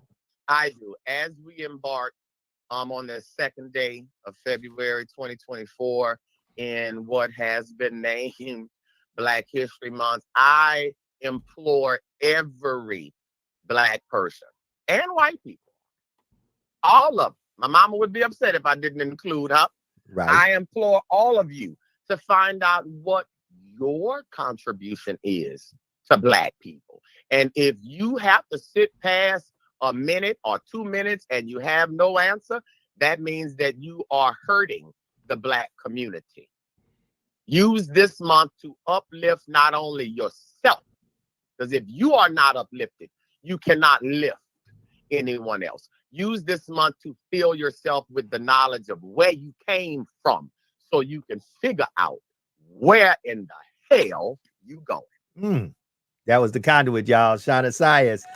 Hey, it's another hashtag truth be told. That's all I can say about that. Brother Fatim, Let me just say this, that I want to thank all those that are viewing, have viewed, or going to view this podcast. I want to thank my team, Sister Shauna Sias, and of course, Joe Dupree Anderson. And I leave you with this on Friday because we talked about a lot of things, a lot of isms, a lot of things that are hurting us and that pains us, but we still have love for the people and we love ourselves, but we also have to look ourselves in the mirror.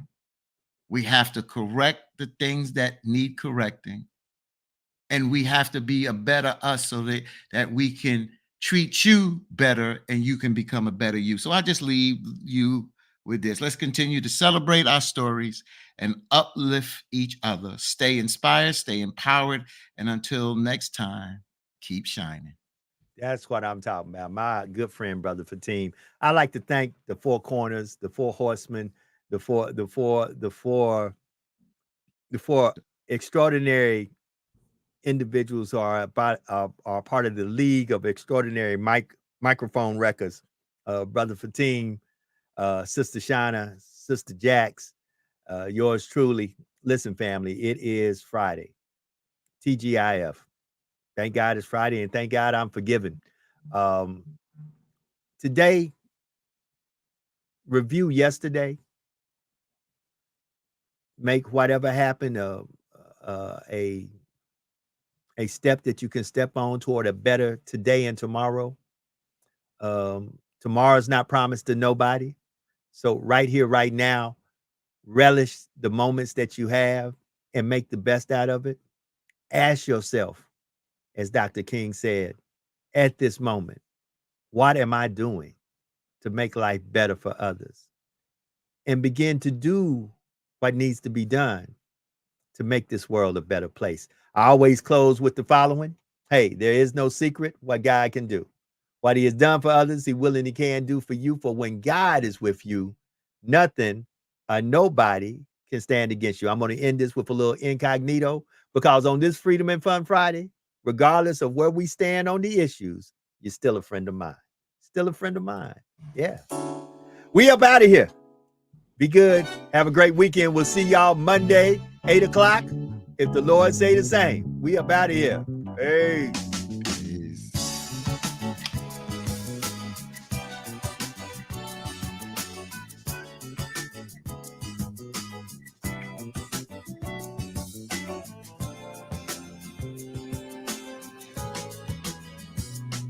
You know it's true as trees are tall, and autumn leaves do fall.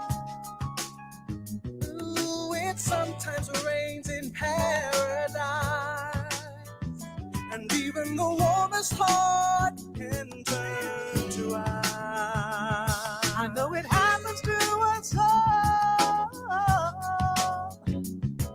Every kind of people fall. And after all the tears are gone, do we have the heart to carry on? Here and now, still somehow, still a friend of mine. Oh, you're still a friend of mine. Still a friend of mine. Oh, still a friend of mine. Still a friend of mine. Oh, you're still a friend of mine.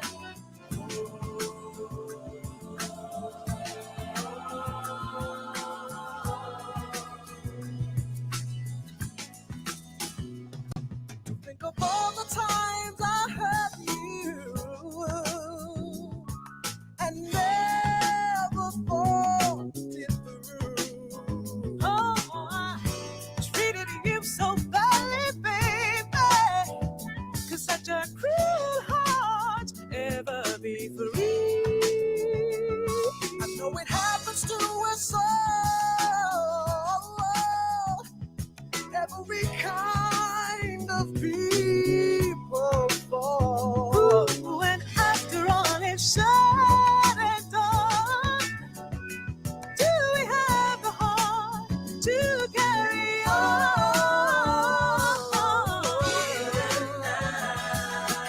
Here and now, still somehow,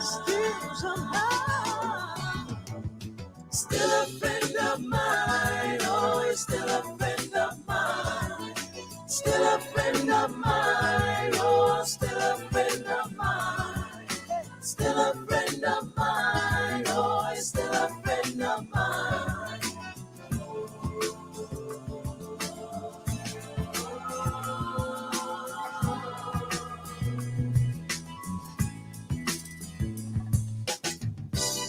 I know as long as I've got you, and we do the things we do.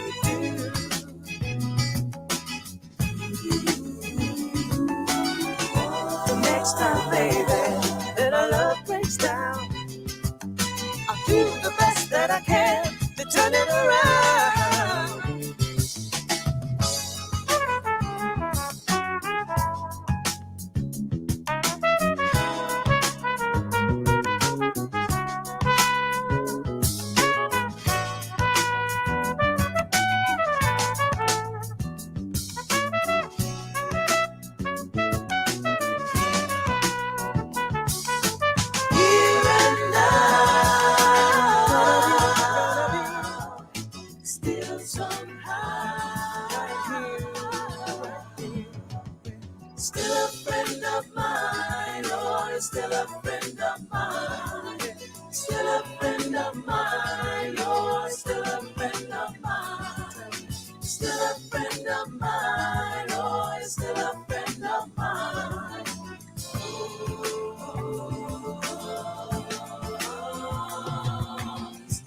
time and time again.